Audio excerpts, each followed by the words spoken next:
es que para el buen desarrollo de esta actividad, los micrófonos deberán permanecer apagados y en caso tengan algún comentario o pregunta, deberán escribirla mediante el chat. Al finalizar esta actividad, se tomará la foto oficial, para lo cual se les avisará que enciendan sus cámaras. Por su colaboración, muchas gracias.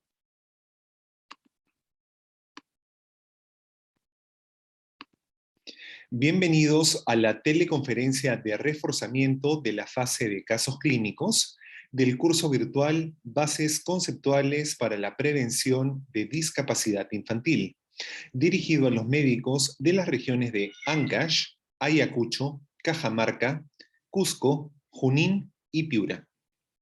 Durante la fase de casos clínicos han realizado el registro del desarrollo psicomotor de 2 niños menores de 30 meses, usando el test peruano de evaluación del desarrollo.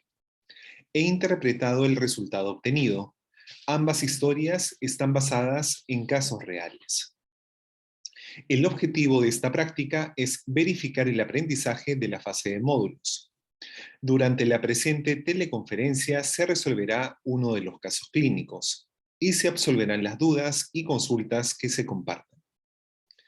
El otro caso será incorporado en el aula virtual para que puedan comparar sus respuestas.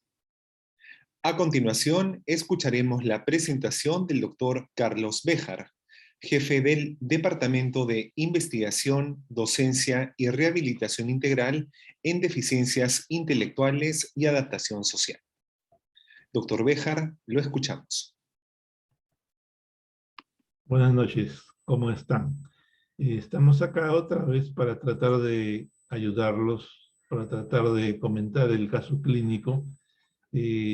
Como siempre, es mi opinión, ¿no? No necesariamente es la opinión de todas las personas, porque las personas, los colegas que tienen más o menos experiencia pueden analizar el caso desde otro punto de vista, pero y eso también es válido. Voy a tratar de resolver este caso como si yo lo estuviera viendo, como si me hubiera llegado a mí, y en base a la experiencia que yo puedo tener, ¿no? Por supuesto, después se pueden hacer las preguntas que ustedes deseen, ¿no? Entonces, es el caso clínico número 2 de un niño llamado Rodrigo, que nació el 19 de noviembre del año 2019, ¿no? Entonces, actualmente tiene aproximadamente 2 años 5 meses. 2 años 5 meses. Su informante la madre. Entonces, como primer comentario, ¿no? La madre debe ser el informante principal, puesto que es la que conoce los detalles. La madre conoce al niño desde antes de nacer hasta la etapa actual. Entonces, preferentemente, la madre es la que debe dar los datos. Por experiencia, a veces viene el papá, a veces viene la tía, a veces viene hasta el vecino, y la verdad que los datos de repente no son consistentes, o inclusive a veces por salir del paso dan unos datos que no son ciertos. Entonces, preferiblemente la mamá es la que debe tomar, debe darnos los datos más o menos si vamos a certificar. Si es posible, por supuesto, ¿no?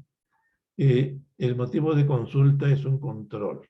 Quiere decir que el niño ya vino antes, ¿no? Es un control médico, no nos dice qué número de control, pero no es un niño nuevo, es un niño que ya ha sido visto anteriormente en un establecimiento, en el establecimiento. Signos y síntomas. Que le pregunta a la mamá y dice que no tiene ningún síntoma, lo ve bien, ¿no? Además dice que le gusta imitar cuando barre, cuando limpia, o cuando, bueno, cuando limpia con un trapo. ¿Qué cosa podemos sacar de este dato? El niño está aparentemente bien a los 2 años 5 meses, ¿no? Desde el punto de vista de la madre. Y además dice que le gusta imitar, ¿no? Para nosotros, los rehabilitadores, imitar es una capacidad muy valiosa. Indica que el niño o el paciente ya tienen los engramas necesarios para darse cuenta de que otra persona está haciendo una actividad, que esa actividad tiene una intención y que ese niño, el niño ya puede razonar como para pensar que el niño puede él mismo realizar la actividad de la madre y reproducirla. Se dan cuenta, ya no es un niño que está, digamos, con unas capacidades muy bajas, ya es un niño que tiene un nivel más alto de capacidades porque está imitando a los 2 años, 5 meses. Es importante la imitación, yo diría muy importante. Informó la mamá de funciones biológicas. Dice apetito conservado, no tiene control salival. No tiene control salival es lo que debemos tener en cuenta. Lo que puede ser. El control salival puede ser porque tiene irritación en la cavidad bucal, ¿no? Pero de repente un poco más, ¿no? De repente algo más, ¿no? Puede ser que no tenga adecuado el reflejo de deglución, pero a los 2 años, 5 meses, el reflejo de deglución ya no es tan reflejo, sino es un automatismo. Nosotros deglutimos los líquidos de los sólidos sin pensar ni siquiera en que estamos deglutiendo, ¿no? Porque es un automatismo. Este niño aparentemente no es que no tenga el reflejo, sino que es que no ha desarrollado el automatismo. Y la otra posibilidad es que tenga hipotonía de la parte muscular facial que hace que los labios estén cerrados, ¿no? Entonces, los labios los tienen entreabiertos y la saliva no es que produzca más saliva, sino que la saliva se le escurre. Se le llena la boca y se le escurre la saliva. Generalmente ocurre por las comisuras labiales, ¿no? Y la otra posibilidad es que el niño no se dé cuenta que hay que pasar la saliva. Entonces no le interesa pasar la saliva y simplemente la deja salir. O una combinación de todas las cosas. Se dan cuenta de cómo podemos analizar los casos. Entonces, en este caso probablemente sea por hipotonía.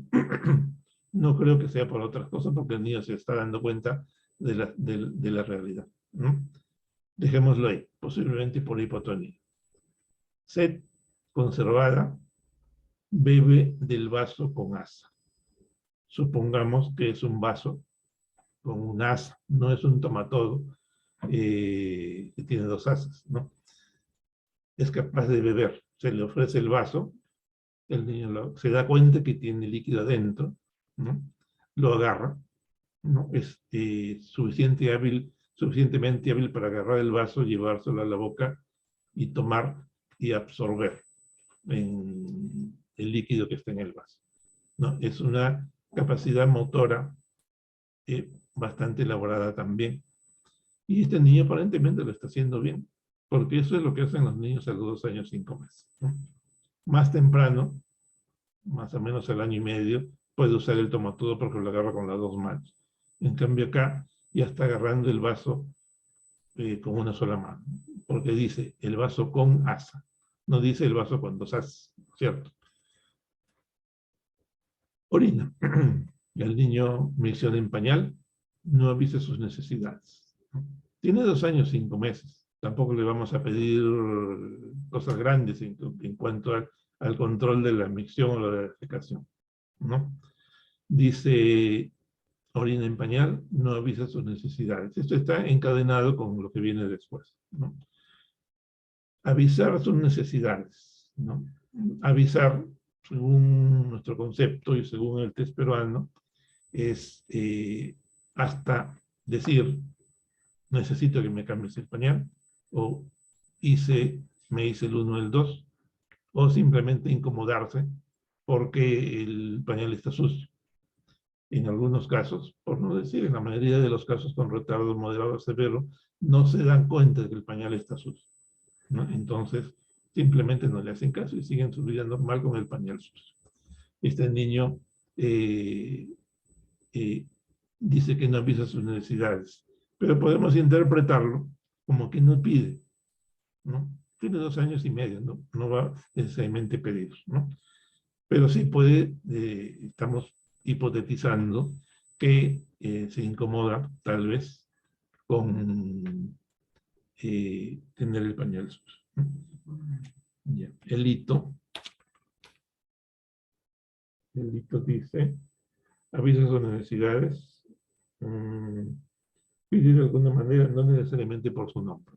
Describiendo el hito, no necesariamente debe pedir sus necesidades verbalizando.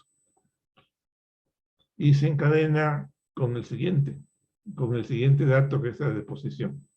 Hace una deposición diaria como debe ser, en pañal evidentemente. Igual no avisa sus necesidades, no pide porque no pide lo que conocemos como el 1, tampoco va a pedir lo que conocemos como el 2, pero el dato es que se incomoda, se dan cuenta, se incomoda, entonces el niño está pensando suficientemente para incomodarse.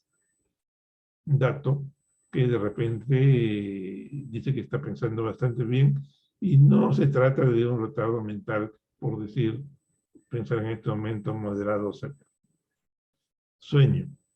En ocasiones demora en conciliar el sueño. Este dato, si nos lo dan así, deberíamos explorarlo un poco más, ¿no? Puede ser simplemente una característica del niño de demorarse en conciliar el sueño, pero puede ser también que el cerebro tenga algún nivel de irritación, entonces hace que le sea difícil de conciliar el sueño, o ese nivel de irritación hace que las cosas como sonidos del ambiente, sonidos del ruido de la casa, ¿no? Sonidos de los vecinos, ¿no? Animales que, si tienen mascotas, animales que hacen ruido, les hacen difícil en conciliar el sueño, que otros niños de repente no le harían caso a esas interrupciones, pero este niño aparentemente demora en conciliar el sueño por alguna razón. El dato no está muy explorado, podríamos explorarlo un poco más. Factores de riesgo, prenatales y perinatales, ¿no? ¿Qué nos dice la historia? Tuvo control prenatal más de 4 veces. Tuvo control prenatal, ¿no? Unos no lo tienen. Esta mamá sí lo tuvo.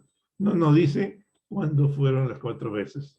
Más de 4 veces pueden ser por lo menos 5, ¿no? Y si esos 5 estuvieron hacia los meses finales del embarazo, de repente hay datos de ecografías y datos que el ginecólogo que lo controló podía haber obtenido. Y no nos dice que obtuvo nada. Aparentemente estuvo bien. Aparentemente sus ecografías no salió en ese momento ningún resultado. Factor materno de 36 años, ¿no? El factor materno de 36 años, primero que tampoco es tanta edad, ¿no? Segundo que usualmente es para factores genético-cromosómicos. No es tanto como factores de migración o cosas parecidas, pero en fin, la edad materna de 36 años implica cierto riesgo, hay que tenerlo en cuenta y hay que concatenarlo y hay que opinar sobre él en relación a lo que viene después de toda la historia clínica que estamos leyendo. En el factor fetal no hubo retraso del crecimiento intrauterino, ¿no? Esto más el dato anterior, que los controles prenatales estuvieron aparentemente más de 5 veces y no hay ningún dato de ahí, ¿no? Aparentemente el embarazo estuvo bien, o al menos no se notó ningún dato por ahí. No se trata de un embarazo múltiple, es un feto único, nació de niño único. Eso fue lo prenatal. Perinatal, ¿no? Factor parto. Nació por cesárea programada. Entonces acá viene el por qué, ¿no? Con razón. Nació por cesárea programada por macrosomía fetal. Entonces, en el embarazo, en el control del embarazo, sí detectaron la macrosomía, aparentemente. Y si detectaron la macrosomía, pudieron haber detectado otras cosas y aparentemente no, porque no hay el dato, ¿no? Entonces podríamos asumir que solamente se detectó la macrosomía fetal, pero nada más. Disculpen un poco.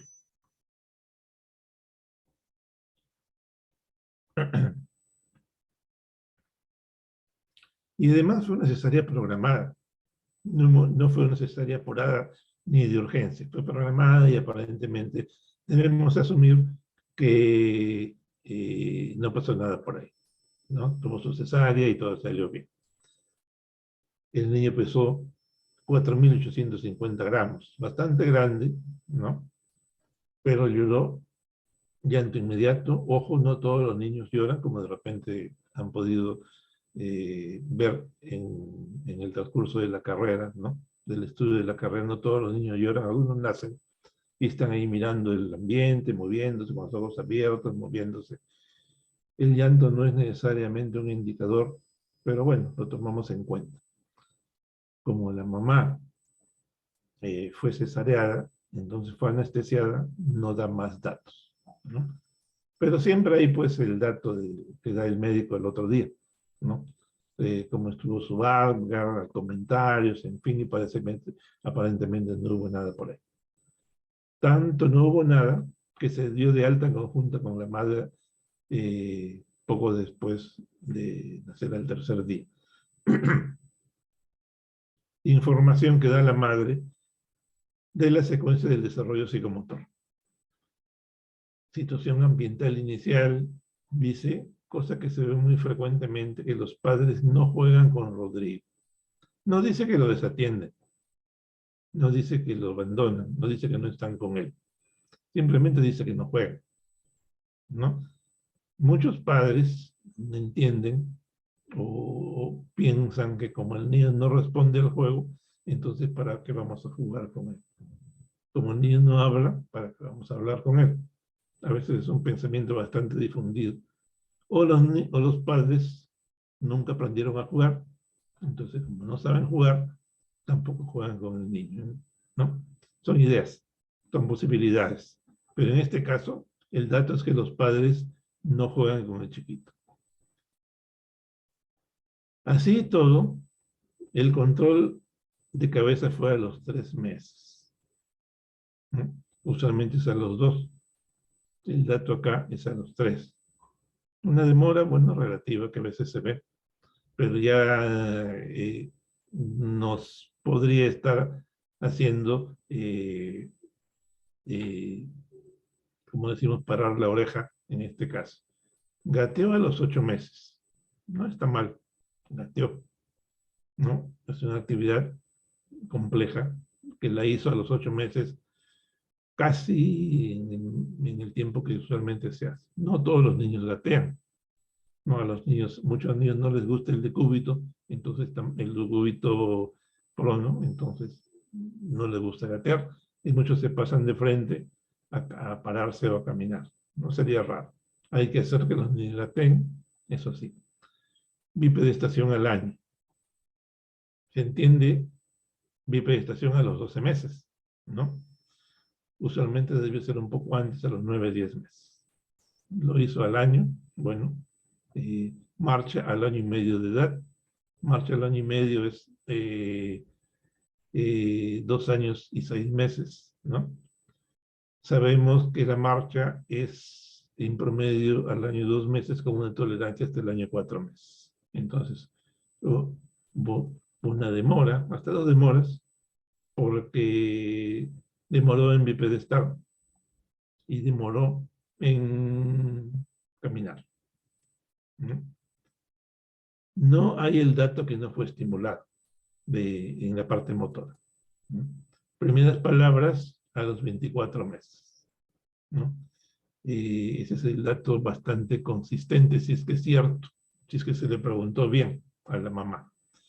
Las primeras palabras usualmente son a los 7, 8, con mucho a los 9 meses, y acá fue a los 24 meses. ¿Con qué lo podemos concatenar? Con el dato que dice que los padres no juegan con Rodrigo. Si no juegan, de repente no le hablan mucho.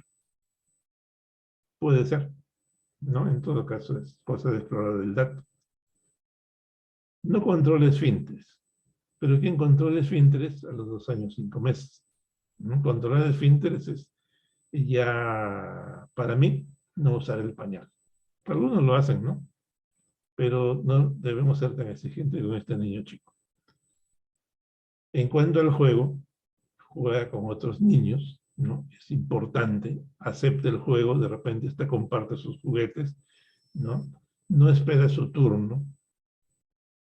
El esperar su turno quiere decir que está comprendiendo las reglas del juego, pero este niño no es un niño grande, ¿no? A los 2 años y medio, nosotros de repente no hemos esperado nuestro turno tampoco.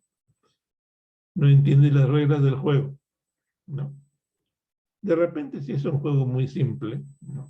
El niño de 2 años y medio debería entenderlas, pero acá es como un genérico, ¿no? No entiende las reglas del juego, hay que tomarlo como un dato reservado porque el niño es muy chico.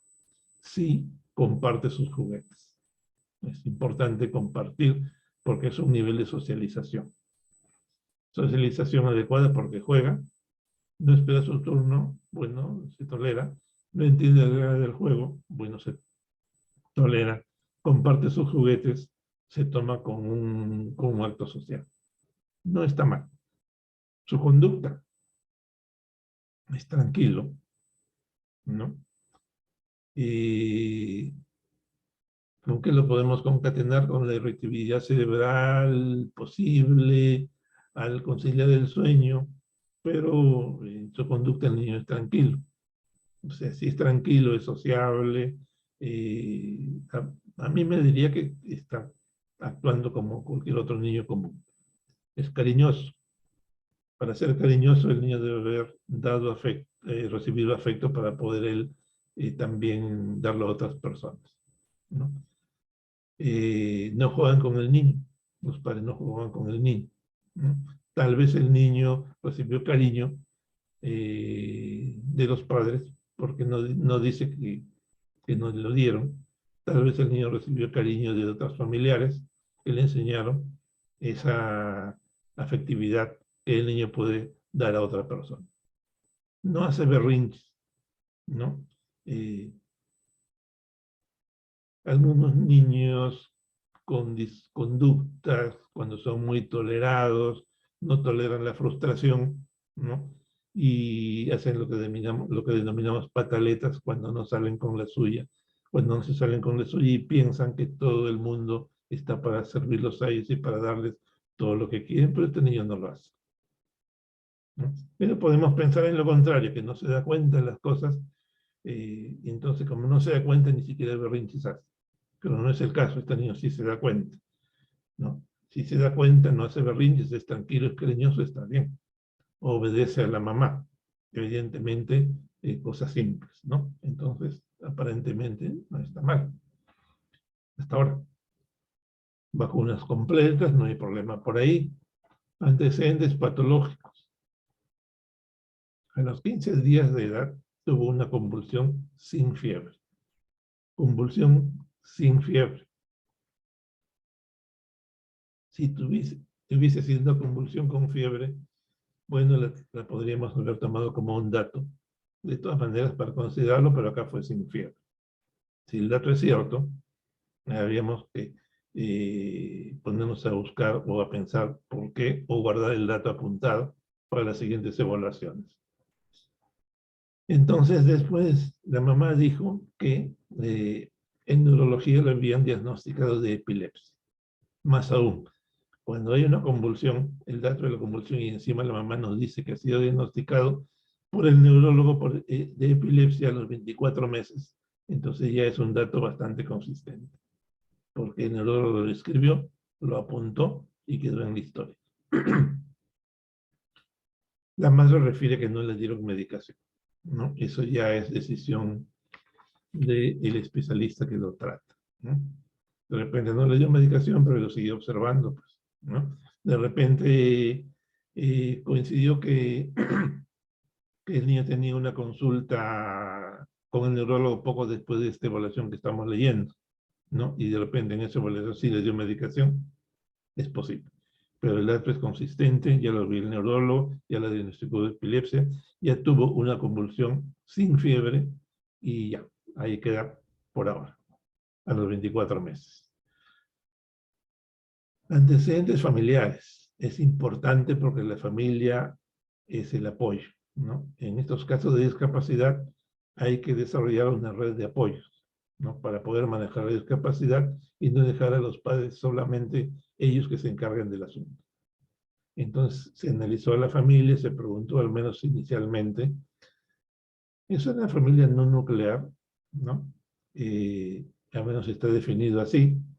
Viven en una casa con los tíos, con los abuelos. Lo más probable es que los abuelos hayan acogido al papá y a la mamá y al niño en una casa en lo que se denomina familia extendida. Los tíos y abuelos los sobreprotegen, ¿no? Sobreproteger es evitar riesgos de daño, ¿no? No te vayas a caer, lo agarran, no le hablen muy fuerte, ¿no? Evitan que el niño tenga experiencias, en fin, pero es cosa de que ocurre, ¿no? Vive con los padres, o sea, los padres están en la casa, ¿no? El dato de que no juegan con el niño, entonces estamos confirmando que no quiere decir que los padres no lo tratan bien, no cuidan al niño, no quiere decir que no le dan afecto. Es una vivienda propia, el papá tiene 40 años, secundaria, trabajo independiente, no es firme de carácter y niega que tenga patologías, niega que tenga enfermedades, al menos de las que puedan tener riesgo de transmisión o de imitación, ¿no? La mamá tiene 36 años, con estudios de secundaria, ama de casa, está en la casa con el niño, dice que es cariñosa, lo corrige, en ocasiones lo castiga, ¿no?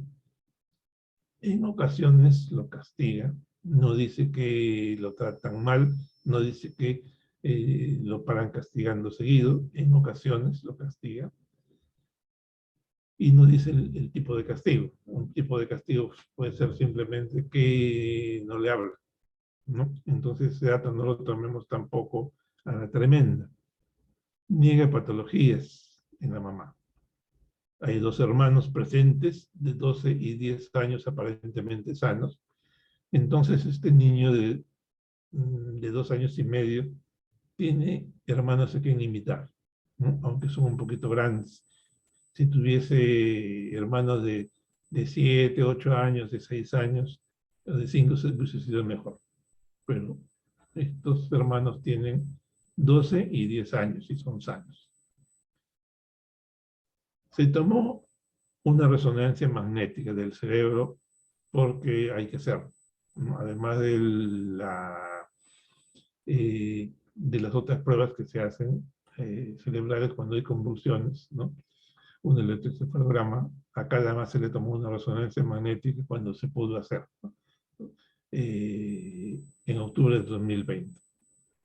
Mostró falta de representación del cuerpo calloso en toda su extensión. En la práctica no hay cuerpo calloso, nada, ¿no? Si es que está bien interpretada. No hay cuerpo calloso, ¿no? Con orientación radial de las circunvoluciones cerebrales internas. Entonces, como no hay cuerpo calloso, ¿no? Ese espacio no está. Entonces, las circunvoluciones cerebrales se proyectan un poquito más hacia el centro del cerebro, ¿no? Haciendo el diagnóstico de agenesia del cuerpo calloso. Es la conclusión. Agenesia del cuerpo calloso. Como no hay cuerpo calloso, ¿no? Hay más espacio para las estructuras, en este caso, más espacio para los ventrículos laterales que estuvieron más agrandados, como usualmente se suele ver en estos casos, en amplios hemisferios. ¿No? No hay cuerpo calloso, el daño es simétrico, el agrandamiento de los ventrículos laterales es simétrico, a predominio de las astas posteriores, denominado o informado en el informe de resonancia magnética como coipocefalia. Signos compatibles con sustancia gris heterotópica periventricular, porque las circulaciones se fueron hasta más adentro y la sustancia gris se fue hasta más adentro, ¿no? Lo cual, dentro del asunto, no es malo, ¿no? Porque de repente eso es lo que está haciendo salir al niño adelante, ¿no? Esto ocurrió en las astas temporales de ambos lados del predominio izquierdo. sabemos que el niño tiene potencial de recuperación, ¿no? Muchísimo más que el adulto. Sabemos que las neuronas que están vecinas a los daños, y en este caso no son daños, es una genética, ¿no? Pero las neuronas en maduración pueden tomar el comando de las funciones, ¿no? Las vías se desarrollan por otro lado, se dan cuenta, ¿no? En cambio, si hubiese un daño, como una hemorragia, como un golpe, como un tumor, como un sangrado, a veces ahí por prematurez, de repente se daña la estructura cerebral y hay leucomalacia, entonces las vías se recuperan, pero de repente más bizarramente que en este caso, donde nunca se formó el cuerpo calloso, entonces las neuronas restantes pudieron tener unas vidas más armónicas. Ese sería el razonamiento. Inició el tratamiento de rehabilitación desde los 6 meses en el hospital. Desconoce el motivo, porque no lo informó. Pero dense cuenta, ¿no? Cuando uno revisa la estructura de diagenesis del cuerpo calloso, encuentra varias cosas, ¿no? No hay una regla, ¿no? Hay daños, y la experiencia me lo dice, hay daños simples, le falta una parte del cuerpo calloso y el niño tiene problemas más grandes, ¿no? En cambio acá le falta todo el cuerpo calloso y aparentemente no hay mucho problema, motor al menos, ¿no? Eso esperemos que ocurra. Ya. Inició el tratamiento de rehabilitación a los 6 meses. Durante la evaluación se observó, ¿no? Esto ya es el análisis del médico que lo vio y está en relación con el test peruano de desarrollo. El niño ingresó caminando con sus 2 pies, con buen equilibrio, ¿no? Con los pasos simétricos, sin necesidad de que le digan anda, camina, entra. Entró caminando solo, ¿no? Aparentemente de buen talante, porque no nos dice lo contrario, ¿no? Tomado de la mano de su mamá, como siempre pues entran los niños, y más aún si tiene 2 años y medio. En el ambiente de trabajo, en el consultorio, habían juguetes en un estante. El niño miró los juguetes en el estante, nadie le dijo agarra, él fue y los miró, ¿sí? Cogió los cubos, ¿no? Es una actividad ordenada, ¿no? Eligió los cubos, no desordenó los juguetes, ¿no? Eligió los cubos y los agarró. Dice cubos, no dice cubo, dice cubos. Entonces de repente agarró una cajita con 5 o 6 cubos, uno dentro de otro. Agarró los cubos, se sentó en el suelo, ¿no? O sea, agarró, se sentó, eso quiere decir equilibrio, el equilibrio estuvo bueno como para sentarse, se sentó en el suelo y comenzó a jugar con los cubos. Se dan cuenta de los procesos mentales y motores que hay ahí, no simplemente por observación. Al jugar con los cubos, hizo una torre de 5 cubos. Además, cogió un plumón y con el plumón hizo garabatos, ¿no? El plumón tiene una parte que es la punta y una parte que no pinta. Seguramente pues ya tenía la experiencia y había cogido plumones, pero agarró el plumón, eligió la parte que pinta y comenzó a hacer garabatos, que es lo que hacen a los 2 años y medio. Muchos niños a los 2 años y medio ni siquiera, inclusive los que no les ha pasado nada, ni siquiera hacen garabatos, ¿no? Este niño sí lo hizo. Responde a su nombre. Distingue entre el tú y yo. No dice que le hemos dicho cómo te llamas, ¿no? Simplemente dice que responde a su nombre, ¿no? No me acuerdo cómo se llama el chiquito. Rodrigo. Le dicen, Rodrigo, mírame, Rodrigo. Y el niño voltea y sonríe. Eso es responder a su nombre, ¿no? Evidentemente, si le dicen cómo te llamas y responde, Rodrigo sería mejor. Tal vez lo hizo, pero no es el dato así. Distingue entre tú y yo. Distinguir entre tú y yo quiere decir diferenciarse del resto, ¿no?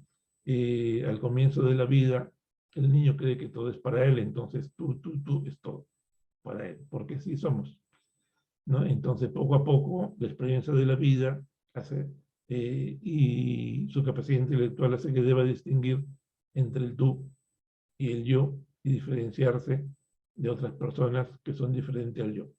El tú es la mamá, el papá, los hermanos, los tíos y los abuelos en este caso. Comprende dos frases consecutivas, ¿no?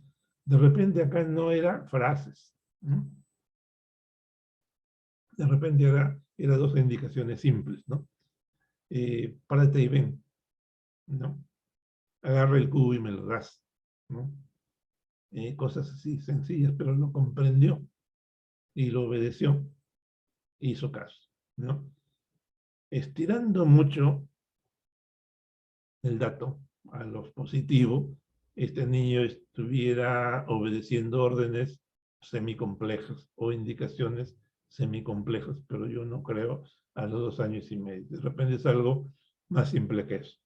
Pero ahí está el dato. Por algo lo pusieron, ¿no? Dice palabras y frases. 2 años y medio, las palabras ya pasaron más o menos hasta el año y medio, ¿no? Dice frases. No dice qué frases, ni la extensión de las frases, pero dice frases que es una elaboración. Vamos, calle, dame agua, ¿no? Quiero papa, cosas así, ¿no? Intenta desenroscar un tapón para mirar dentro, eso está dentro del hito de test peruano.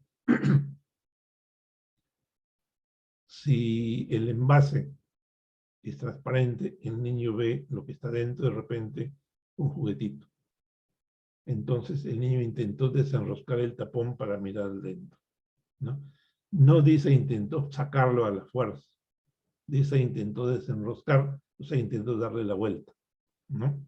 No lo pudo, porque de repente pues todavía está un poco chico, pero se dio cuenta, su inteligencia, que hay un juguete adentro que le interesa, se dio cuenta que la cosa está en un frasco transparente con tapa, y se dio cuenta de que si quiere jugar el juguete tiene que sacarlo, y se dio cuenta de que para sacarlo hay que desenroscar el tapón y no sacarlo a la fuerza como si fuera una tapa de cartón, ¿no? Entonces, no está mal, ¿no? Al final, salió corriendo, equilibrio, ¿no? ¿Qué cosa es correr? Correr no es caminar rápido. Correr es dar el paso con un pie en alto, ¿no? Levantando un pie, aunque sea un poquito. Eso es correr. Si no es así, es caminar rápido. Aparentemente salió corriendo y contento. ¿Qué cosa quiere decir contento? Que se adaptó, que colaboró y que le sirvió de experiencia lo del consultor. Entonces, nosotros cuando tenemos esta experiencia de rehabilitadores, eso es lo que pensamos con tan poquitos datos, ¿no? Si nosotros podemos sacarle más datos, mejor. Y se puede hacer. Pero para el ejemplo está. En el test peruano, ¿cómo se traduciría esto? El niño tiene 2 años, 5 meses. Entonces está ahí donde se ha marcado el dato, 24 meses, ¿no? El siguiente hito del desarrollo es control de cabeza y tronco sentado. Sí, control de cabeza y tronco sentado. Y sentado en el suelo, se para solo. No se tomó ese dato. No se tomó ese dato. Si se hubiese tomado, ¿qué nos hubiera significado? Por ejemplo, la prueba de Gowers, ¿no?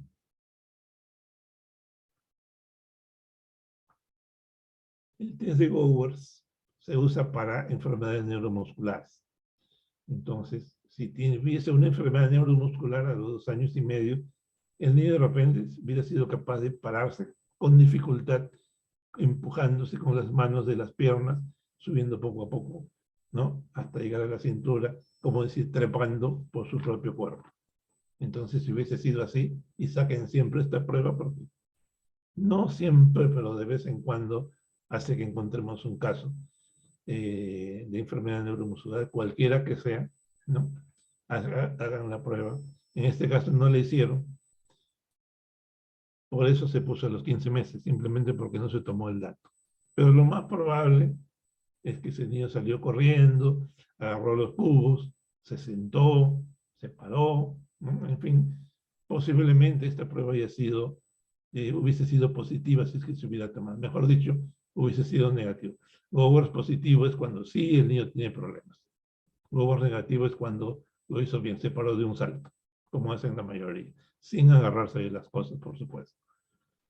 Entonces, el siguiente dato, control de cabeza y tronco en rotaciones, lo cumple por completo. El siguiente dato, el niño salió corriendo del consultorio, si es que la prueba es correr, ¿no? Si es que se evidenció, como hemos descrito el hito, lo estaba cumpliendo, hizo 5 cubos, ¿no? Hizo 5 cubos. Y tal vez si le hubiéramos dado un cubito más, le hubiera hecho 6 cubos.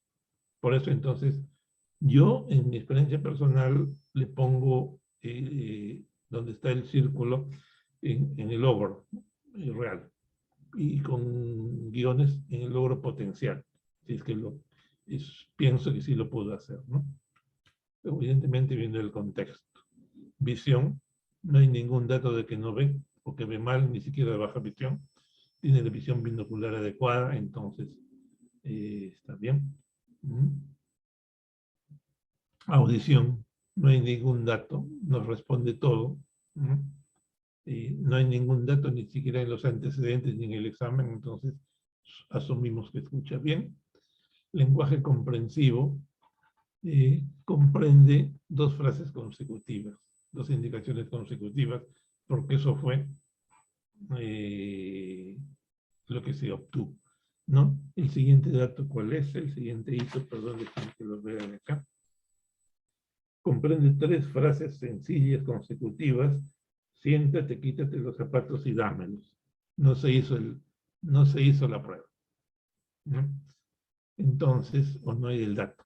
Entonces queda en el anterior. Pero no hay mucha distancia, se dan cuenta, ¿no? Lenguaje expresivo, ¿no? Tampoco se hizo la prueba. Nos estamos quedando en, disculpen, palabras, frases, ¿no es cierto? En palabras, frases, ¿no? Mamá, agua, vamos, calle, ¿no? Es algo más que palabras, frases quizá, ¿no? No se hizo el dato más complejo, entonces nos quedamos ahí. Comportamientos sociales, un niño sociable. Nos vamos al test peruano, no abrió el frasco, no solamente llegó a esta intención. Si no hubiera hecho ni siquiera la intención, yo lo hubiera puesto en el centro del espacio blanco, del recuadro blanco, de la celda blanca. Pero cuando yo lo pongo así en el margen, para mí es que casi lo está haciendo, ¿no? En alimentación, vestido, higiene, no se tomó el dato, no lo sabemos. Podemos asumir, ¿no? Que sí, de repente se quita o se pone alguna ropa o intenta quitarse, ¿no? Pero no lo preguntamos. Entonces tenemos que poner el dato anterior, que es avisar sus necesidades en el sentido de que se incomoda, ¿no? El papá o quien le cambia el pañal lo observa incómodo, hay que cambiar el pañal, pues, ¿no? Sin necesidad que el niño diga que ya se hizo el 1 o ya se hizo el 2. Nivel de juego. Comparte sus juguetes, juega con otros niños, sabe esperar su turno, ¿no? Está entonces en ese nivel adecuado. Acordémonos que tiene 2 años y medio. Y inteligencia de aprendizaje. Tampoco se hizo la prueba de correspondiente a su edad, de mirar dónde cae un objeto, de usar un objeto para alcanzar otro. No se hizo eso. Entonces el dato que tenemos es que hace garabatos. Entonces lo ponemos ahí con potencial que de repente sí lo grabe el otro. Esto para la prueba, para nuestra práctica, ¿no? A veces pues por el tiempo, por las circunstancias, uno no toma algún dato, pero el razonamiento, el análisis de médicos, ¿no? nos hace decir que de repente sí lo haría. O nos hace decir que de repente no lo haría, pues, ¿no? Si este niño lo hubiéramos detectado una hemiplegia o una parálisis cerebral espástica, de repente, evidentemente, pues no lo haría. O si en este momento hubiéramos encontrado un dato de un retraso mental moderado, pues, que se puede diagnosticar a 2 años y medio, evidentemente no lo haría, ¿no? Pero como sí hace el resto, de repente el patrón es positivo. De repente sí lo haría, pero como no lo tomamos, lo dejamos ahí.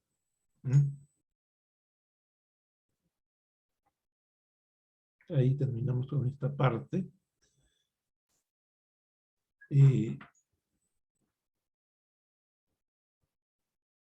Las preguntas del caso clínico 2, ¿no? Muy bien, agradecemos al doctor Béjar por su ponencia y a continuación solicitamos a los participantes que puedan activar sus micrófonos para iniciar con las preguntas, ¿no? En el mismo modo, en caso tengan alguna dificultad para poder hacerlas mediante el audio, pueden hacerlo mediante el chat. Ok.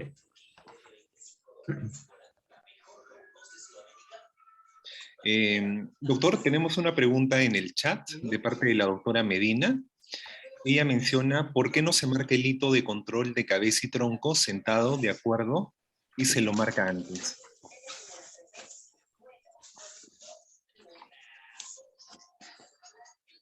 ¿Por qué no se toma en cuenta el hito y por qué no se marca antes? Sí. ¿Por qué no se marca el hito de control de cabeza y tronco sentado de acuerdo y se lo marca antes? Ya. Porque no se hizo la prueba. Sí, no se hizo la prueba de Gowers, ¿no? Simplemente se quedó en que el niño se sentaba para jugar con los cubos, ¿se acuerdan? No se hizo la siguiente prueba. ¿No? Si se hubiese hecho la prueba del niño párate, ¿no? Párate, y se hubiera parado, si se hubiese observado, ¿no? Entonces sí lo hubiéramos puesto. No hay que hacer cuestión de estado de esto, ¿no? De repente el evaluador sí observó, no lo dijeron acá, pero el evaluador sí observó cuando el señor se paró y salió corriendo del consultorio. No, si fuese así, si lo hubiera visto, entonces se hubiese marcado. Si yo lo hubiera visto, si hubiera sido el evaluador, yo lo hubiera marcado. Pero para la práctica no se puso, ¿no? Simplemente porque no se tomó la prueba. Pero lo más probable es que este chico sí lo haría, ¿no? Muy bien, tenemos otra pregunta en el chat. Dice, el doctor Solano menciona alimentación, vestido e higiene. Dice que el niño no avisa de sus necesidades. Claro. La descripción del hito es avisa sus necesidades, ¿no? Pide de alguna manera, no necesariamente por su nombre, ¿no? Entonces, este es el caso, ¿no?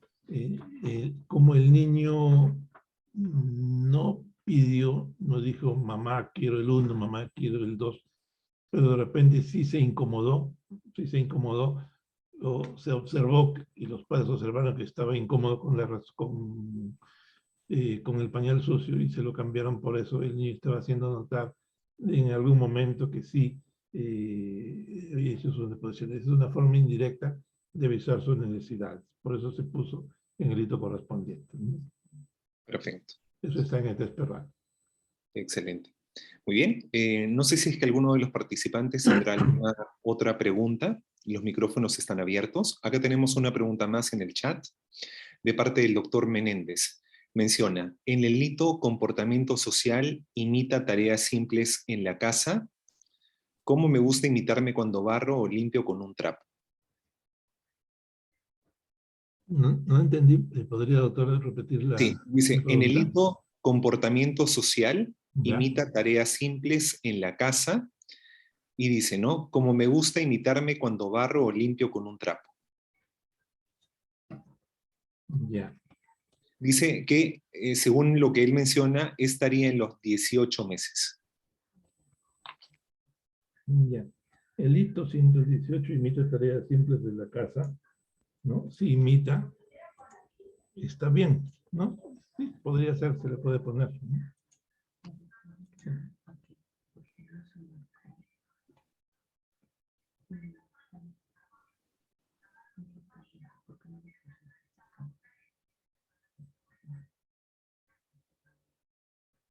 Ah, ya, eso es, de repente la pregunta es, ¿por qué puse la X en la frontera de las celdas? ¿No? Eso es un estilo mío, ¿no? Como les dije en la exposición, como si es que no hace el hito, lo pongo en la parte anterior, ¿no? Lo pongo en el correspondiente a los meses anteriores en el espacio en blanco después de la figurita con el escoba, ¿no? Pero mi observación es que de repente lo hacía casi, ¿no? Entonces, para mí, es la libertad de hacerlo. Yo hago eso, ¿no? Yo lo pongo, cuando pongo en la frontera, para mí es que casi lo está haciendo. Si lo pongo en el espacio blanco, quiere decir que no lo hace y que todavía falta un buen trecho para que lo haga. Es cosa personal, ¿no? Cada uno lo interpreta como considere mejor, nada de eso está mal. Si lo pone en el espacio en blanco, tampoco está mal, es una buena respuesta, ¿no? Perfecto. Muy bien, el doctor Urtecho también acota que luego se menciona que trata de abrir un frasco, por eso se coloca más adelante. Creo que refiriéndose al mismo hito. Sí, o sea, trata, ¿no?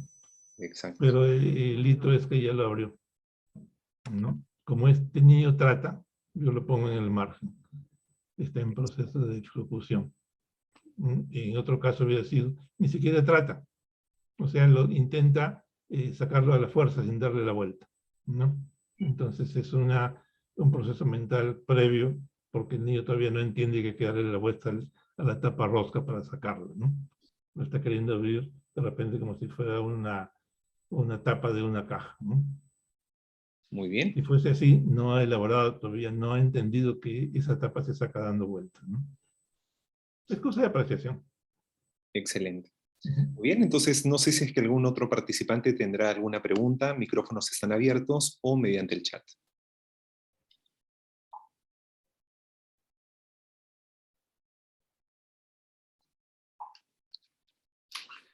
Muy bien, entonces creo que la ponencia del doctor Béjar ha estado bastante clara. Agradecemos nuevamente su participación. Gracias a ustedes más bien. Ok, muchas Muchísimas gracias. gracias. Seguidamente, recordamos que es requisito para acceder a la siguiente fase, que es la fase final, el haber enviado al menos uno de los dos casos clínicos resueltos. Los padres son los principales gestores para el desarrollo de los hijos y son los pioneros en practicar los estilos de crianza, que influyen en los procesos de socialización. La familia es el primer grupo donde se implementan este tipo de estrategias. Las pautas de crianza representan la forma de actuar de los adultos respecto a los niños ante situaciones cotidianas. A continuación, mediante un video, afianzaremos nociones sobre los estilos de crianza. Al finalizar, responderán una pregunta, para lo cual ingresarán a un link que se compartirá mediante el chat y deberán seleccionar una respuesta. A continuación, por favor, con las licenciadas Santillán y Botonero para reproducir el video.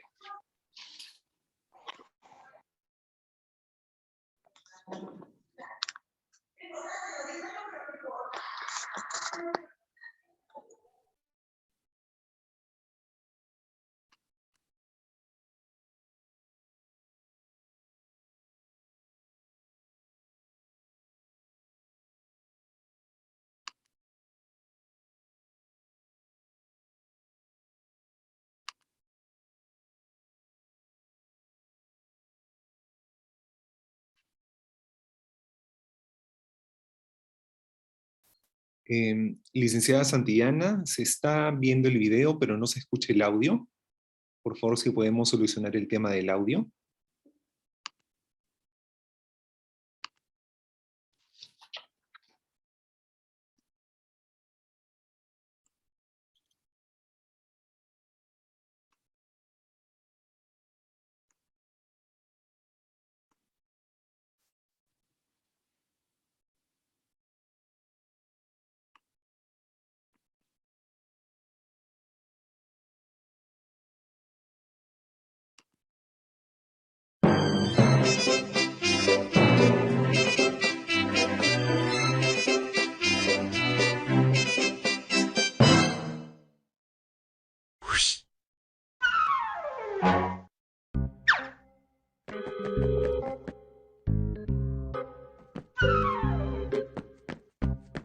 Parece que tú y tu hijo necesitarán que hagas algo diferente a perseguirlo por toda la casa.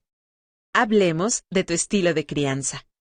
Todos los padres tienen una manera particular de educar a los hijos. Los estilos responden a cómo has sido educado. Para encontrar el equilibrio, primero debemos conocer que existen extremos y que cualquier estilo tiene efectos fuertes para los hijos. Sígueme y conoceremos a 3 amiguitas muy peculiares.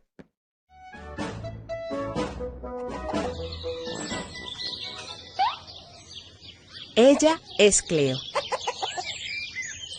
Su retoño, un pollo muy robusto y colorado, nació el mes pasado. Ella estaba tan preocupada de que no pudiera abrir el cascarón por sí mismo que picoteó todo el huevo.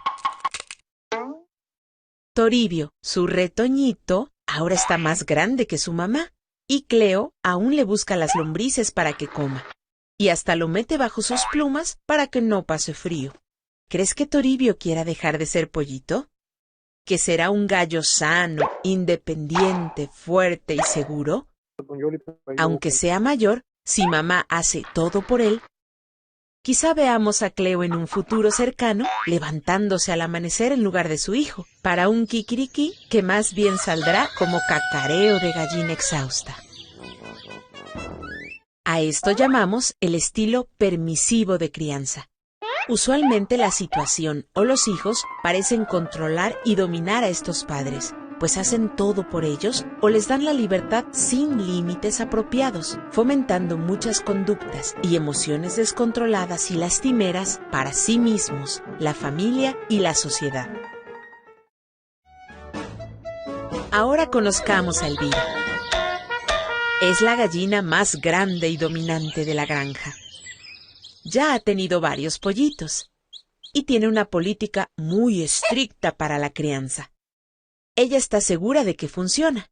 Cuando los pollitos asoman la cabeza por debajo de sus plumas, pues hace calor ahí abajo, ella da un grito tan fuerte y pone unos ojos que no les queda de otra a los pequeños que esconderse. Y ni te cuento a la hora de buscar lombrices. Si no encontraron suficiente para todo el día, ninguno saldrá a jugar con los demás pollitos. ¿Cómo crecerán los críos de Elvira? ¿Serán fuertes, seguros y felices? O quizá, aunque ya no estén con mamá, aún teman sacar la cabeza del nido y se sientan culpables e inútiles por no encontrar mucha comida para sus propios pollitos. Este es el estilo autoritario. Quiere educar a los hijos controlando y dominando de manera sutil o en ocasiones agresivamente. Uno de los más comunes efectos es formar personas muy temerosas, con baja autoestima y, por supuesto, infelices. Por último, te presento a Matilda. Es una gallina muy peculiar, pues permite a sus pollitos romper el cascarón ellos solitos, confiando en que podrán hacerlo. Si tienen mucho calor debajo de sus plumas, les abre las alas para salir un rato. Ella lo sigue tranquilamente y observa cuando atrapan lombrices. A Luli, la menor, se le escapó la comida. Matilda, con ternura, le mostró su forma de hacerlo. Practicaron juntas con el pico y las patitas. Al final del día, Luli lo volvió a intentar. ¿Crees que Matilda hace bien al confiar en las capacidades de sus críos? El estilo democrático o equilibrado en la crianza de los hijos les permite desarrollar sus capacidades con fuerte autoestima. Los padres adecúan el nivel de responsabilidad, libertad y enseñanza a las habilidades que el hijo va mostrando. Si confías en ti y en ellos y respetan sus límites con afecto, continuarán aprendiendo unos de los otros. Seguro tus pollitos crecerán fuertes, independientes, seguros y felices. Educar es padre.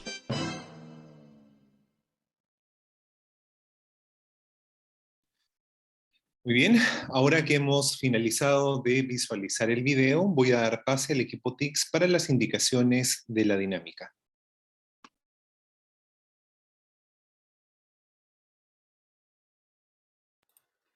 Sí, buenas noches, doctor, ¿cómo está? Eh, Vamos a compartir, buenas noches a cada uno de los presentes. Vamos a compartir en breve un link por el chat para que puedan ustedes responder a una pregunta en base al video que acaban de ver. A ver, un momento, por favor, lo vamos a compartir por acá. Ya. Sí, justamente se está compartiendo en estos momentos por el chat para que le puedan dar por favor clic y les va a aparecer una pregunta que tienen que responder. Vamos a dar un minuto para que puedan responder por favor, mientras vemos por acá quienes van respondiendo.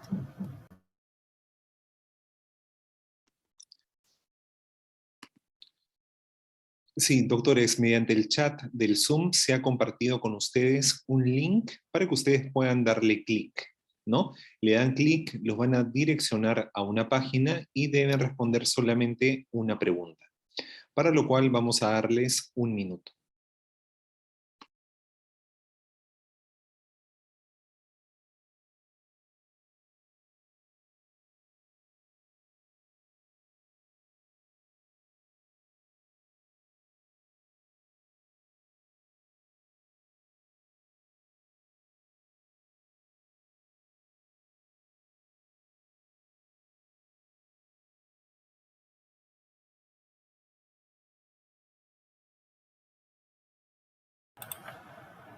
Sí, ya van respondiendo alrededor de 28 personas, 28 participantes. Vamos a esperar un ratito más para que todos puedan responder.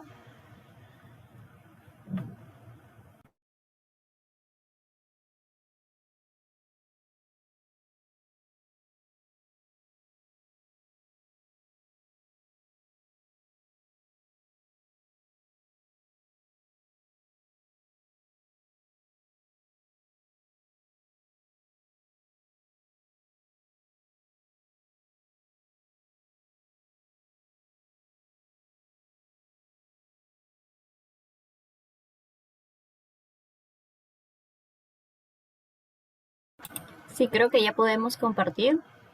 Ahí tenemos las respuestas.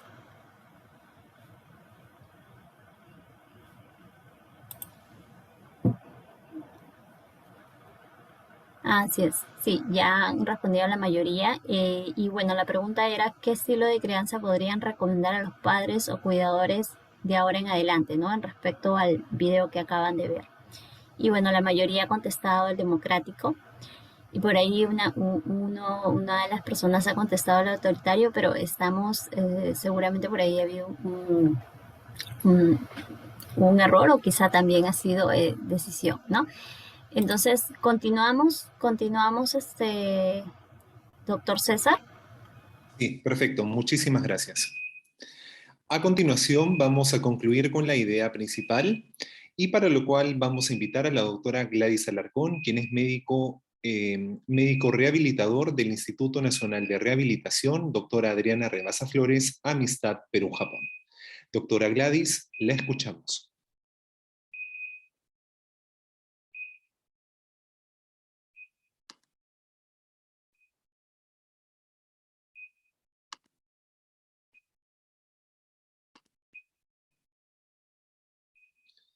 Sí, por favor, el equipo TICS me puede informar si es que la doctora Gladys está conectada.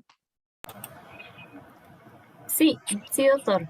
Sí, A ver, perfecto. un momento, voy a ver el audio.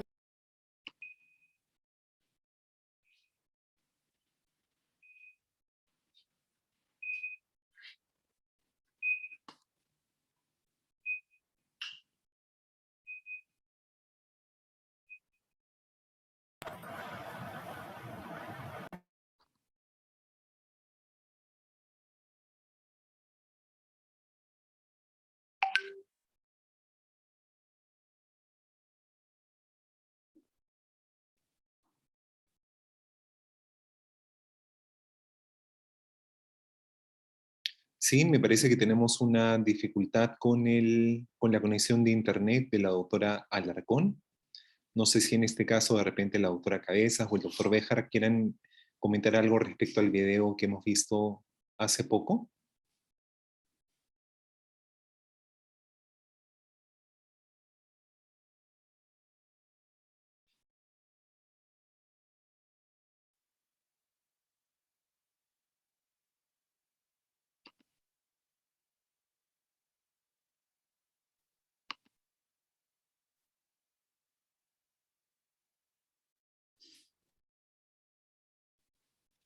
Sí, doctora Nadia, por favor, si puede activar su audio. Está con el micrófono apagado.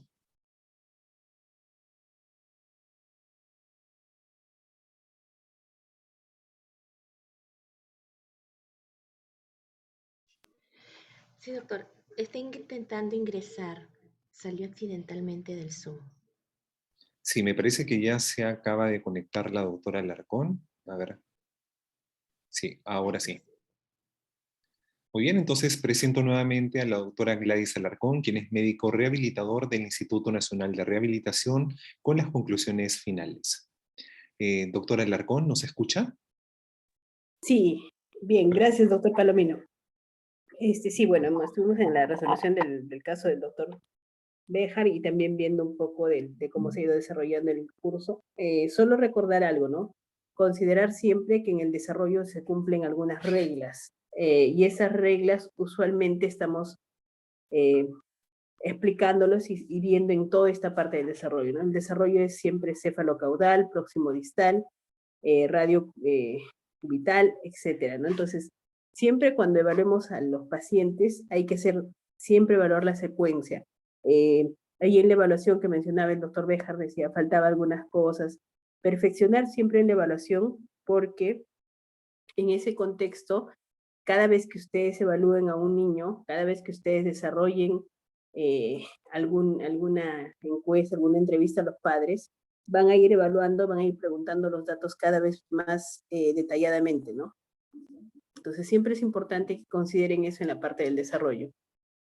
Los antecedentes juegan un rol importante. Los antecedentes pueden ser como para identificar riesgos para desarrollo o para identificar ya lo que es la alteración del desarrollo. En este caso hemos visto el caso de un niño que ya era un poco más grande que el caso anterior, y los antecedentes juegan un rol muy importante, el preguntar cómo fue parte del desarrollo, y preguntar bien, si ustedes se han dado cuenta, había algunas cosillas que no estaban muy perfectas, pero preguntar, eso es cuando ustedes entrevistan al padre, a la madre, siempre preguntar los datos y tratar de ser lo más finos posibles, ¿no? Entonces, esas serían las recomendaciones del caso. Ahora, dentro de los niveles donde ustedes trabajen o laboren, también van a tener ciertas limitaciones, digamos, ¿no? No van a tener de repente los exámenes, como en este caso, que se ha llegado a un diagnóstico preciso, pero ustedes tienen que evaluar. Mientras evalúen clínicamente bien en la parte de desarrollo, pueden llegar a lo más fino de un diagnóstico, ¿no? En este caso, definitivamente, si es que hacen una buena análisis, ahí por ahí veía, no, había juego imitativo. El juego imitativo, ¿a qué edad aparece? Entonces, cuando ustedes conocen desarrollo, ustedes van a decir, el juego imitativo aparece alrededor de los 11 meses, va desarrollando, va adquiriendo. Entonces, en la etapa del juego imitativo, ¿qué puede aparecer? ¿Qué se logra? ¿Qué pautas puedo dar para estimular en esa parte? Entonces, el desarrollo es una secuencia que se va dando en el niño conforme éste va interrelacionándose y experimentando. ¿Qué quiere decir? Si un niño no se desplaza, no experimenta, no tiene nuevos conocimientos, el desarrollo no va a ir muy armónico. El aspecto afectivo emotivo en el desarrollo del niño también juega un rol importante. Recuerden que en este niño el entorno tampoco no era muy afectuoso, ¿no? Entonces, hay temas muy importantes que tienen que ver con el desarrollo, y esa parte del componente afectivo emotivo juega un rol importante, sí. En alguna de las exposiciones también se mencionó, si no se les recuerda acá, que de repente el embarazo no ha sido el mejor, digamos, durante el desarrollo no ha sido uno de los mejores llevados, porque ha habido problemas de estrés en la madre. En este tema de pandemia también ha habido temas de estrés, y el estrés, el cortisol, que ha estado elevado por periodos prolongados en la madre, puede metilar el ADN. ¿Qué significa?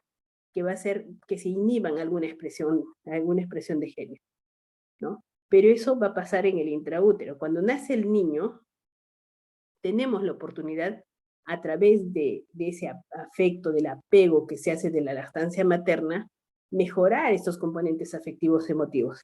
¿Y por qué estamos mencionando esto? Porque últimamente estamos viendo como que el nivel de violencia ha aumentado, estamos viendo una sociedad un tanto, digamos, distinta a otras generaciones. Entonces, ¿qué está fallando? ¿Qué está pasando? Hay que ver cómo era antes el apego, cómo está el apego ahora, cómo ha influenciado el tema de que está la realidad que está viviendo el país en el tema del desarrollo del niño. Entonces, no es tan sencillo como decir que los padres lo cuiden bien, que el entorno sea favorable, pero hay un aspecto social también que hay que considerar como componente, ¿no? El aspecto socioeconómico.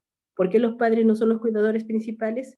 Porque probablemente tengan que salir a trabajar. Y si salen a trabajar, probablemente ese tema de afecto, apego no se esté dando bien en el niño. Entonces, tienen cuidador, y el cuidador usualmente no es una persona que haya estudiado mucho, que tenga de repente mucho cuidado, sino es una persona que necesita trabajar.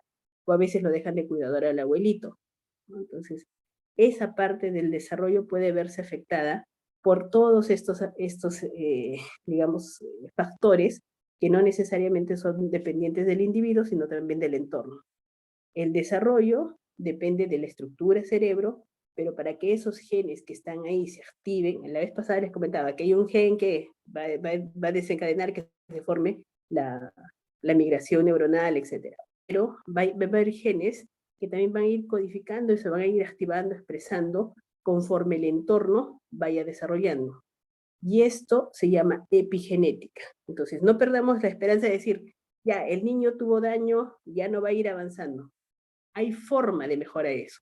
Y la forma de mejorar eso es trabajar sobre el entorno, trabajar en el niño, y eso es la epigenética. Por ahí de repente algunos están interesados en revisar, pueden leer al doctor Ortiz, eso que podemos hacer, las intervenciones que hacemos, la mejora de la neuroplasticidad, el trabajo que se hace sobre ya la estructura que tenemos, ya no vamos a modificar la parte genética, la parte génica del niño, lo que vamos a mejorar es la expresión génica, y esa expresión génica se llama epigenética.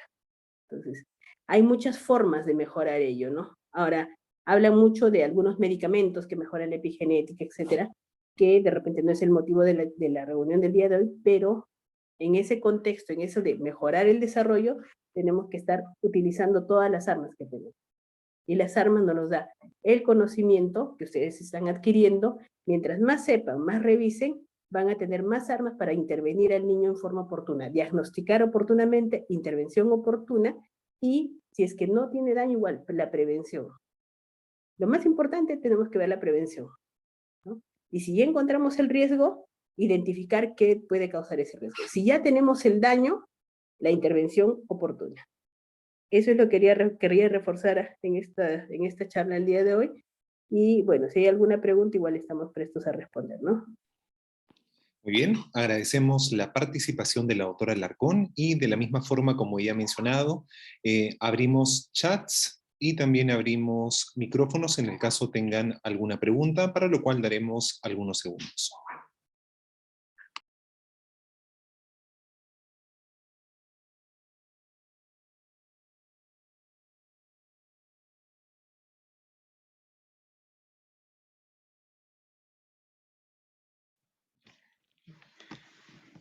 Doctor, ¿se puede? Sí, doctora, le escuchamos.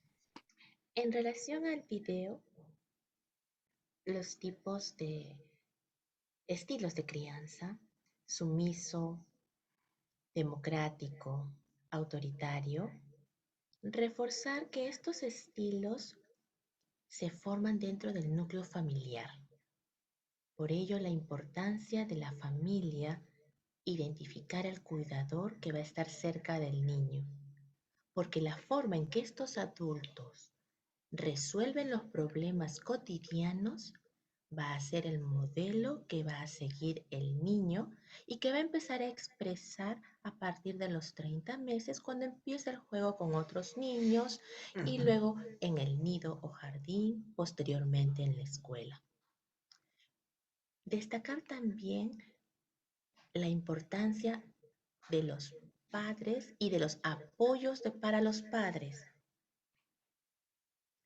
porque los papás también se cansan y elegir un apoyo que va a brindar esta imagen, esta orientación a los niños con su ejemplo, con su experiencia de vida. El niño tendrá así más herramientas, más alternativas de solución para los problemas diarios y cotidianos que presente cada día. Eso es lo que quería aportar. Sí, doctora Cabezas, justo tenemos una pregunta también en el chat. De repente, si usted nos puede colaborar con la respuesta. El doctor Zambrano menciona, vamos a requerir más apoyo del INR para poder implementar nuestros servicios en los establecimientos donde laboramos. ¿Cómo está, doctor César? De esta forma iniciamos este proceso de trabajo a nivel de médicos rehabilitadores y a través del sistema de redes para el primer nivel de atención. Con gusto coordinamos. Lo primero sería un levantamiento de información para saber con qué recursos humanos cuentan, cuáles son las características de la población infantil que van a atender, y de esa forma podremos precisar y definir mejor el tipo de ayuda que podamos brindar y cooperar para aprender mutuamente unos de otros. Estaremos en contacto. Bien, doctora, tenemos una pregunta, bueno, un comentario también de parte del doctor Tintaya. Doctora Tintaya menciona, todavía nuestra sociedad es machista y se considera que la mamá es quien debe criar a los hijos y se muestran menos cariñosos. Doctor César, ahí de repente responder un poco. Sí es cierto que hay un componente machista en nuestra sociedad todavía, pero hay algo importante. El cariño del padre, el afecto del padre y el afecto de la madre son bien diferentes. ¿En qué sentido? Como hablamos de los métodos de crianza, etcétera, muchas veces creemos que el rol del padre no es adecuado, no es bueno, o no es requerido para la crianza de un niño. Pero como les comentaba, en el tema de apego y afecto, eso es algo que tenemos que incentivar como trabajadores. ¿Por qué? Porque si un papá desde que nace con el niño hace apego, cada vez que ve al niño lo abraza, recuerden que la hormona del apego es la oxitocina.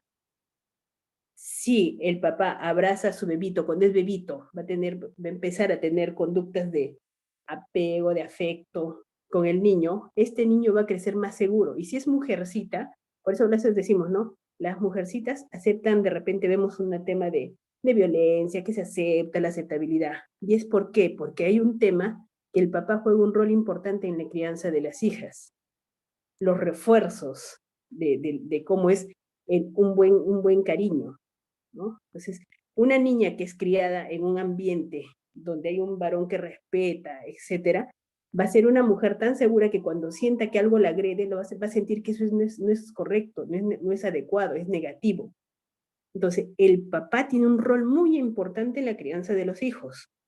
Si bien la mamá tiene que ver mucho con los primeros años de la vida, pero el papá tiene que ver mucho con la crianza del tema y el desarrollo de la personalidad de los niños y niñas, ¿no?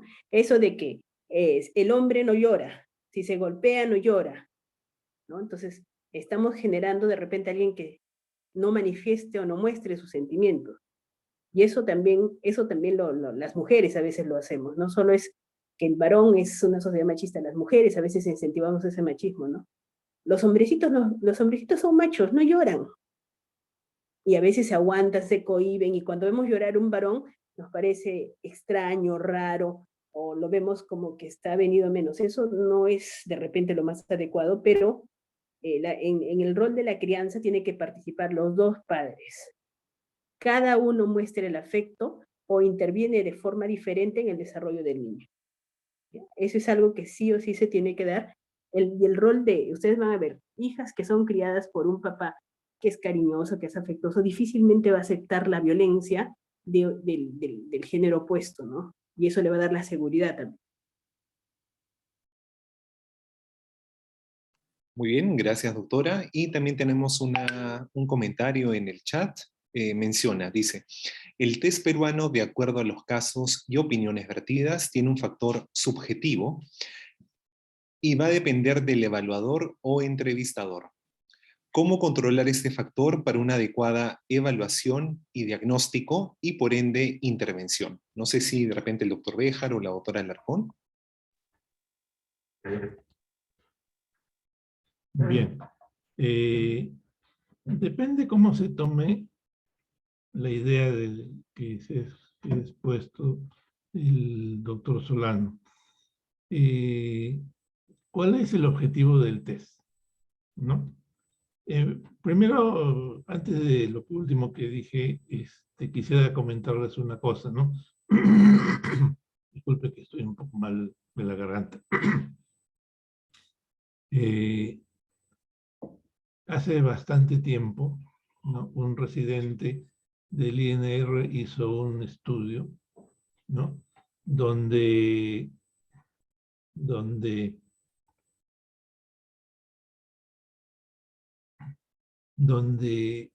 se hizo la comparación entre la validez de los hitos respondidos mediante respuestas de la mamá, comparado con los hitos, ¿no?, encontrados con la evaluación en físico, en vivo, ¿no?, con el niño. Y no había una gran diferencia, por no decir ninguna.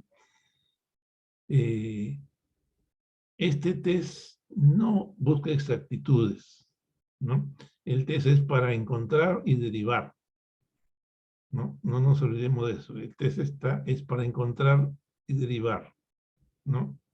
Si nosotros encontramos o buscamos diversos tests que hacen, de repente eran famosos, como el test de Vancouver, de desarrollo, etcétera, etcétera, y por ahí otros, si uno va a la fuente, ¿no?, cuánto era la muestra del test de Vancouver, por ejemplo, y no encontró que era 36 o 38, ¿no? Nuestro test tiene una muestra de 700 y tantos. Lo principal es entender que el test no es para cosas precisas. ¿Puede ser mejorado? Sí, ¿no? ¿Tiene muchas áreas? Sí. Que se nos escape algo, puede ser, pero eso está suplido por las otras áreas, ¿no? Entonces, no era para, el test no está, digamos, para diagnóstico, no digamos eso, es para encontrar, hacer un despistaje y derivar, ¿no? De repente, evaluamos las preguntas, ¿no? El caso clínico 2, la pregunta número 1, identificar los factores de riesgo. En los factores prenatales no hubo ningún factor digno de considerarse. Los factores perinatales estaba la cesárea programada. Los factores postnatales, la convulsión neonatal sin fiebre. Los factores socioambientales, sobreprotección, pandemia, como mencionó también la doctora Gladys. En la pregunta número 2, los diagnósticos y diagnósticos de desarrollo serían, primero, trastorno del desarrollo, no retraso, trastorno del desarrollo. Evidentemente, la genética del cuerpo calloso y la epilepsia. La pregunta 3, las recomendaciones que se deben hacer a los padres del paciente.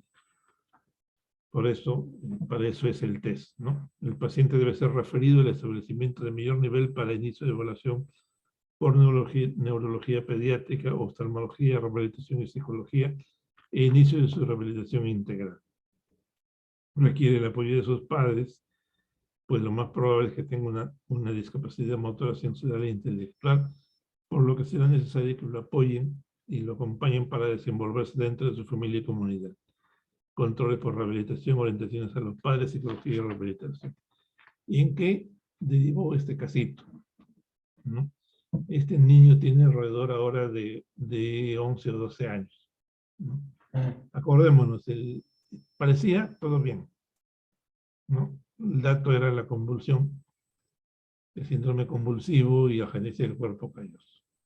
Evidentemente hay una agenesia del cuerpo calloso, falta una parte del cerebro, alarma, ¿no?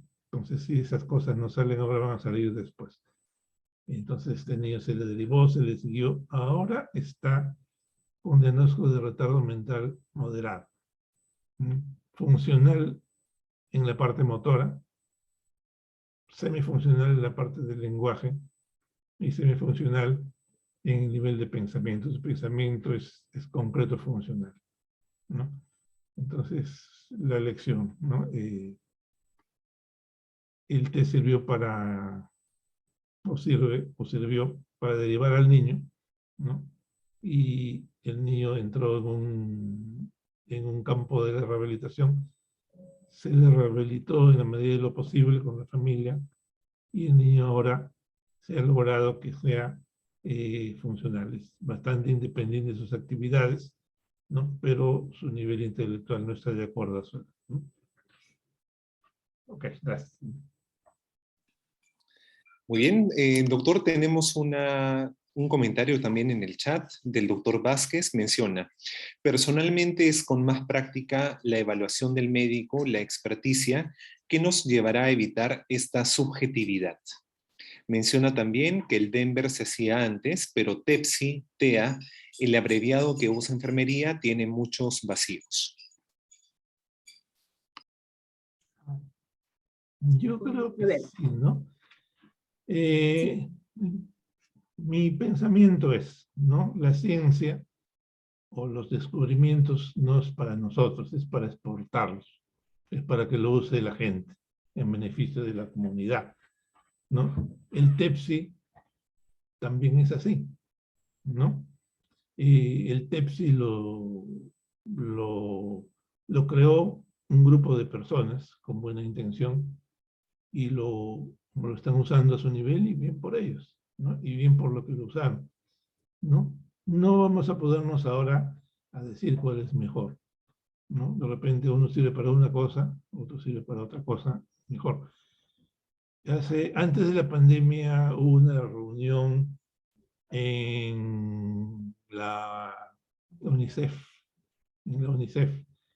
en donde, bueno, en todas las apuradas, porque el grupo chileno también estaba en el mismo susto de la pandemia y los estaban llamando para una reunión en su Ministerio de Salud por lo mismo, pero nos dijeron que el TEPSI no tenía una muestra muy grande y que lo estaban viendo para rehacerlo o mejorarlo desde el 2012 y no habían tocado el asunto del 2012.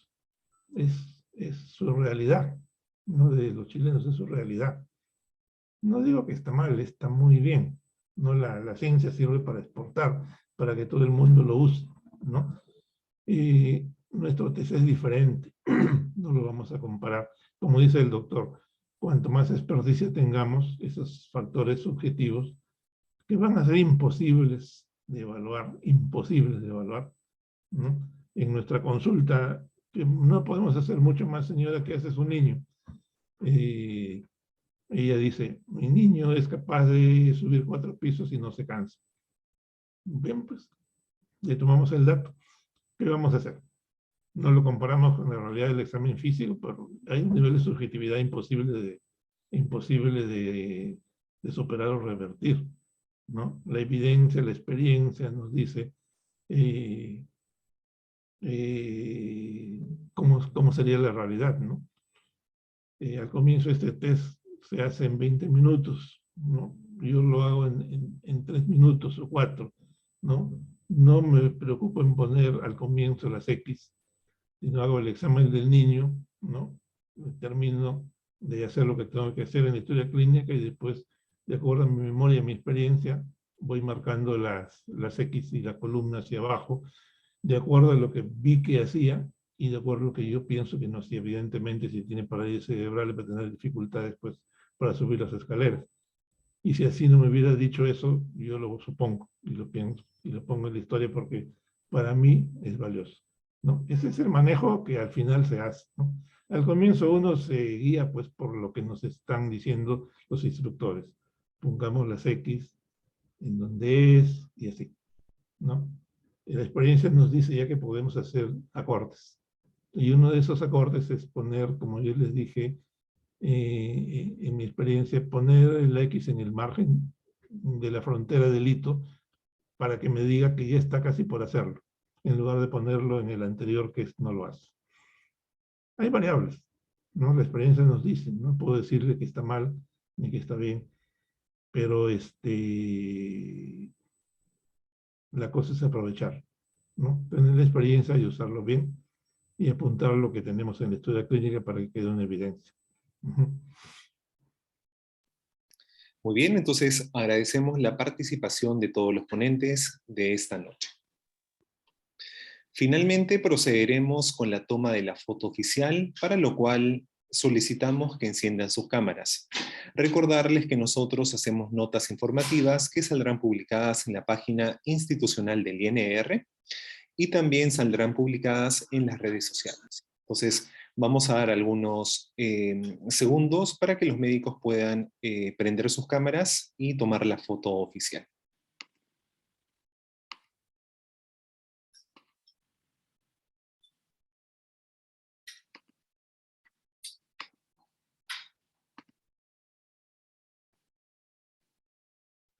Muy bien, agradecer nuevamente la participación de todos ustedes. Nosotros creemos que es bastante importante tener estos encuentros que sean sincrónicos para que ustedes puedan conocer a los ponentes y también puedan absolver las dudas o consultas que tengan.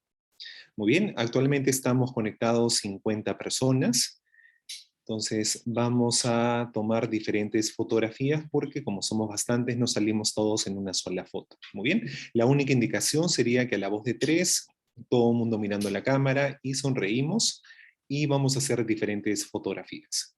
Muy bien, entonces vamos primero con el primer grupo. Entonces a la voz de 3, por favor, todo el mundo mirando la cámara. 1, 2 y 3. Muy bien. La primera foto y vamos con el segundo grupo de médicos. Muy bien, nuevamente, 1, 2 y 3. Excelente. Muy bien, entonces agradecemos nuevamente la deferencia de todos ustedes por prender sus cámaras. Agradecemos a todos los participantes por habernos acompañado esta noche. Esperamos que esta actividad haya sido de su interés y no olvidar que dependerá de cada uno de ustedes que el aprendizaje sea beneficioso. Que tengan todos ustedes muy buenas noches y muchísimas gracias.